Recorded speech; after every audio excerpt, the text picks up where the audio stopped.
Senhor presidente, senhores deputados, as pessoas que estão aqui nas galerias, eu queria cumprimentá-los, parabenizá-los, dizer que é uma honra recebê-los aqui. A casa é de vocês, a casa é do povo. Quem paga os impostos para que todos os funcionários possam trabalhar aqui são vocês. Aliás, proporcionalmente, o servidor público, o trabalhador, paga muito mais impostos do que o pessoal da Fiesp e da Ciesp, viu? O Antônio Hermílio paga bem menos imposto. Porque imposto no Brasil é indireto. O Antônio Hermílio vai lá fazer sua compra, né? Falecido já, mas qualquer um, grande empresário nacional. Benjamin Steinbrück vai lá fazer a compra no supermercado, paga o mesmo ICMS do que o cidadão que vive do Bolsa Família. Mesma coisa, porque não tem no Brasil taxação das grandes fortunas. Então vocês estão na razão sim, porque pagam mais. Quem paga mais tem que reivindicar mais. Eu queria dizer aqui, senhor presidente, que falar que o PSOL, ou os partidos da oposição, tem moral para falar. O deputado que me antecedeu aqui, ele é de um partido que o presidente do partido estava preso até esses dias por causa do mensalão. Estava agora, saiu esses dias aí. E aliás, é réu confesso, hein? Que ele falou que recebia mesmo. Foi numa entrevista da Folha de São Paulo, falou, não, tinha um negócio lá, uma listinha, para entrar no plenário a gente pegava um percentual lá, senão não entrava no plenário para votar nada. Ele mesmo confessou o mensalão. Saiu agora. Seu Roberto Jefferson foi advogado do Fernando Collor de Mello. Lembro, que eu era do movimento estudantil na época do impeachment do Collor, fui para a rua e comecei a me interessar para a política nesse período, inclusive em 1992. Então, senhor presidente, eu queria dizer aqui que nós temos sim o que propor. Aliás, antes de entrar nas propostas, eu queria dizer que a Assembleia de São Paulo, e não só a Assembleia, o Parlamento em geral no Brasil, está vivendo um processo de disfuncionalidade. Porque qual que é a ideia dessa casa existir? É que para controlar o Executivo, fiscalizar o Judiciário, então, em tese, os projetos do Executivo, projetos do Judiciário que entrassem nessa casa, era para ter o quê? Para acontecer audiências públicas, nós termos aqui as entidades, chamar os trabalhadores, servidores, debatermos e de forma coletiva construirmos propostas. O povo paga o parlamento para isso. Era essa a proposta. E paga bastante. Aqui o que não falta na Assembleia é funcionário. Então era para ter reuniões aqui periódicas para discutir esse projeto. Agora tem uma disfuncionalidade que começou lá na Nova República, lá no Sarney, e vem sendo aprofundada no Brasil. O que está acontecendo? É que em vez do parlamento fazer a sua função, o parlamento é cooptado pelo Executivo através dos cargos do Executivo. É o famoso fisiologismo. Então bancadas aqui tem secretarias, cargo nas empresas públicas. Então aquela função primeira do parlamento, que é fiscalizar e debater as questões de peito aberto, debater as questões de peito aberto nas comissões, pegar um projeto desse, que é aumento de taxa, eu escutei nos corredores, porque não teve nenhuma palestra do secretário de planejamento de qual será a arrecadação com isso aqui. Eu escutei nos corredores que a arrecadação vai ser de 500 milhões de reais. E eu queria que alguém depois do governo, até o líder do governo, o deputado Cauê Macris, falasse aqui qual que é a previsão de arrecadação. Porque são taxas fundamentais, inclusive que podem colocar em xeque o duplo grau de jurisdição, que é um direito adquirido do cidadão brasileiro, quando entra com uma demanda judicial em primeira instância, se ele não tem aquela demanda reconhecida pelo judiciário, ele pode apelar para o tribunal. E nesse momento vai incidir essa taxa que vai dobrar o seu valor de 2% para 4%. E eu, como advogado, fiquei muito feliz porque a revista dos advogados, que foi agora por todo o escritório do Estado de São Paulo, tem uma entrevista do presidente da OAB de São Paulo, questionando, inclusive dizendo que na avaliação dele, além de ser esdrúxula a proposta de aumentar, porque vai empurrar uma conta que não é do cidadão que demanda por justiça em São Paulo, vai também dificultar esse direito adquirido, que é o direito ao duplo grau de jurisdição. Sem contar também que essa incidência também em processos de competência exclusiva do tribunal, ela também incide, que são nos embargos. Então, senhor presidente, senhores deputados, pessoas que estão aqui nas galerias, esse é um projeto que nós precisamos primeiro fazer a seguinte pergunta: Não tem dinheiro mesmo o Tribunal de Justiça, como muitos estão dizendo? Porque audiências não foram feitas, não teve uma planilha explicando corretamente qual que é o orçamento do tribunal, qual não é, a previsão de arrecadação Vamos dobrar a taxa. Vamos dobrar. Cidadão que pagava 1.000 vai pagar 2.000. Quem pagava 5 vai pagar 10. Quem pagava 10 vai pagar 20. Nós estamos dobrando uma taxa que pode impedir um direito fundamental, que é o direito ao duplo grau de jurisdição aqui no estado de São Paulo. Então, a pergunta que nós devíamos fazer é essa: será que só tem essa alternativa? Se nós tivéssemos de fato um parlamento sem as amarras do fisiologismo, que é o mal da nova república, que na minha avaliação inclusive faliu, viu gente? Faliu esse sistema nosso. 2013 milhares de pessoas foram para as ruas, esse ano de novo milhares de pessoas foram para as ruas, porque esse nosso sistema, ele está completamente carcomido. De um lado você tem o fisiologismo, e do outro lado financiamento empresarial de campanha. Financiamento empresarial de campanha. A Friboi tem uma bancada lá no Congresso enorme, inclusive com dinheiro do BNDES. Aí a Camargo Corrêa tem outra bancada, o Itaú tem outra bancada, e é assim que se formam as bancadas no Congresso. O povo não é representado. Então é um sistema que precisa ser revisto.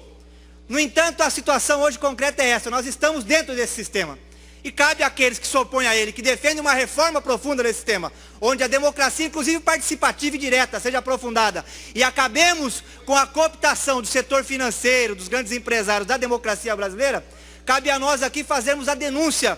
E eu queria fazer ela dizendo o seguinte, senhor presidente, que tem muito dinheiro sim, porque o artigo 99 da nossa Constituição não é cumprido aqui em São Paulo, e o tribunal fica de cócoras em relação a essa situação, porque poderia inclusive chamar a opinião pública. O Renato Nalini escreveu já no Estadão, já escreveu na Folha, tem um blog que faz essa denúncia sempre, mas era preciso uma cobrança mais forte. Por quê? Porque os tribunais de justiça no Brasil têm direito, quase que é meio que um acordo nacional, a 6% da receita corrente líquida. É a média dos tribunais. Aqui em São Paulo é menos de 3%. Os emolumentos, deputado Barros Munhoz, os emolumentos são para o Tribunal de Justiça, não é para o Caixa Geral do governo. Mas os emolumentos vão para o Caixa do governo. A hora que os emolumentos caem no Caixa do governo, o que acontece? Eles perdem o rumo. Eles não vão para viabilizar a justiça. E o nosso tribunal é o maior tribunal de justiça do mundo. São 55 mil funcionários, 2.500 magistrados e 25 milhões de processos. E de quem são esses processos?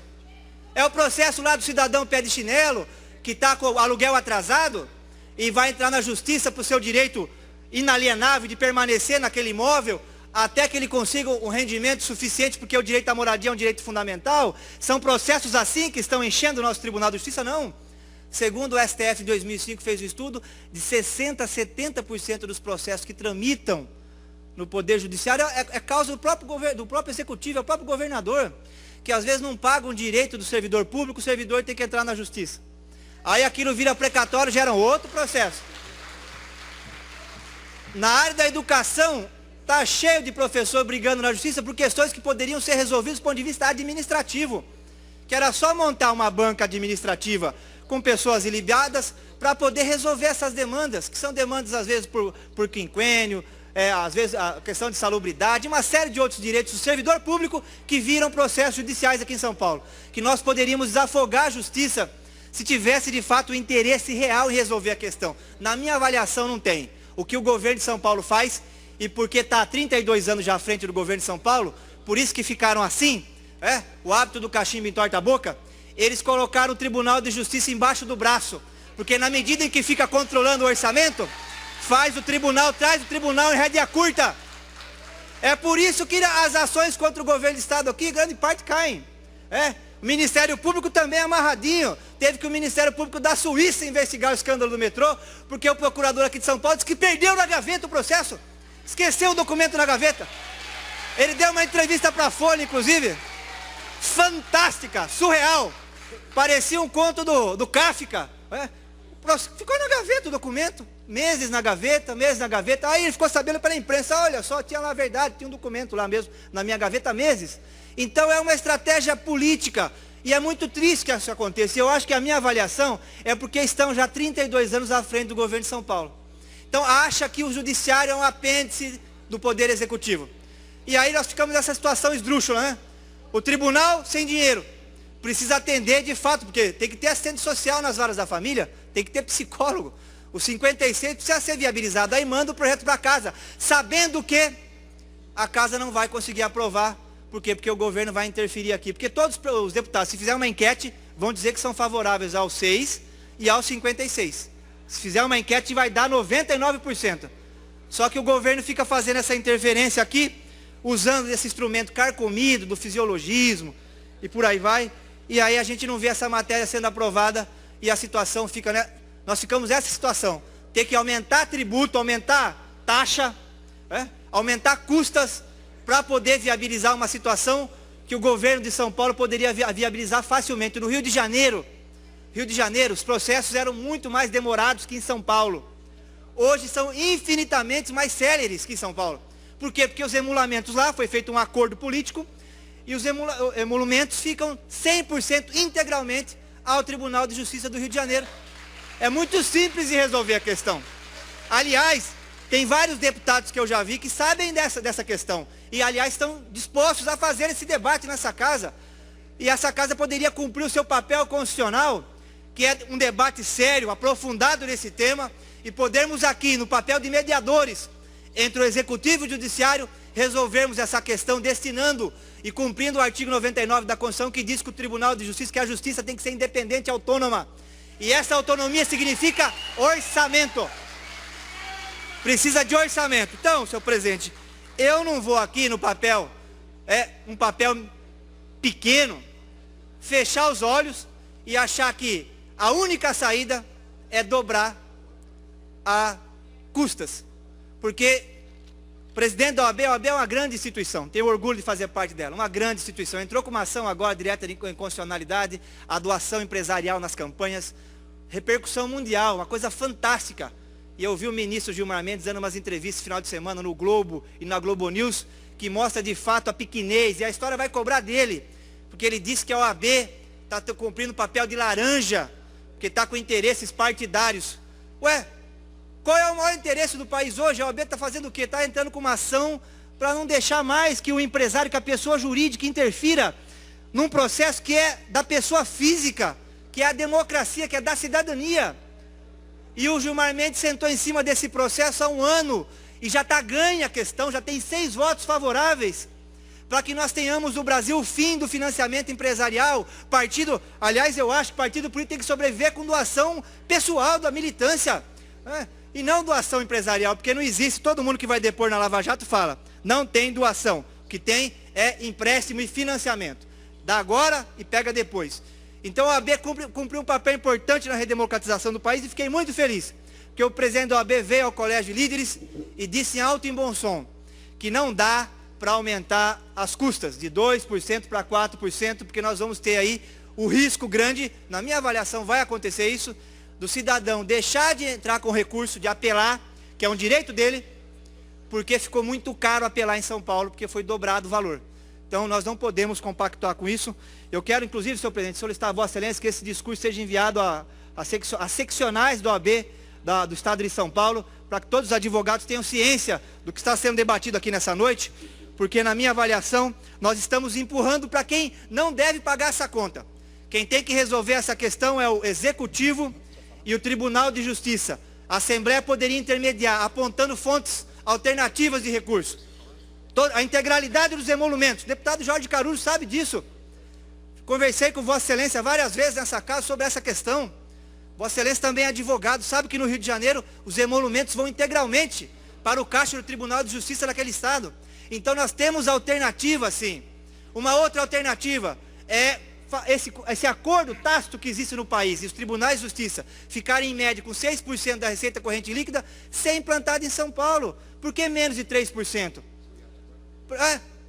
Então nós poderíamos resolver e não aumentar a taxa. E fico surpreso, senhor presidente, eu queria concluir com isso, que o PSDB está querendo votar essa questão aqui na Assembleia, governador mobilizando sua base de sustentação para votar esse projeto, e é o aumento de taxa. E os tucanos ficam lá no Congresso Nacional contra aumento de impostos. Aliás, um dos poucos impostos que eram, na minha avaliação, mais justos, que incidiam sobre movimentação financeira, a CPMF, que o cheque, que tinha desvio sim, o dinheiro do cheque, muita parte dele ia para dívida, para outras áreas, mas era um imposto justo, nós podíamos vincular ele. Eles fizeram um movimento enorme nacionalmente, derrubaram a CPMF, a saúde poderia ficar aí hoje com quase 100 bilhões de reais, com a tese de que tem muito tributo no Brasil, o Brasil paga muito imposto, e agora estão querendo aprovar, dobrar as custas aqui na Assembleia Legislativa de São Paulo, através da votação desse projeto. Eu queria dizer que a bancada do PSOL queria concluir, senhor presidente, é contra essa questão, porque nós temos sim alternativas que não passam pelo aumento das custas dos processos para resolver a questão do PL 56 e ao PL 06 e até o PL 49, que resolve a situação das entrâncitos do Estado de São Paulo. Muito obrigado, essa é a posição do PSOL.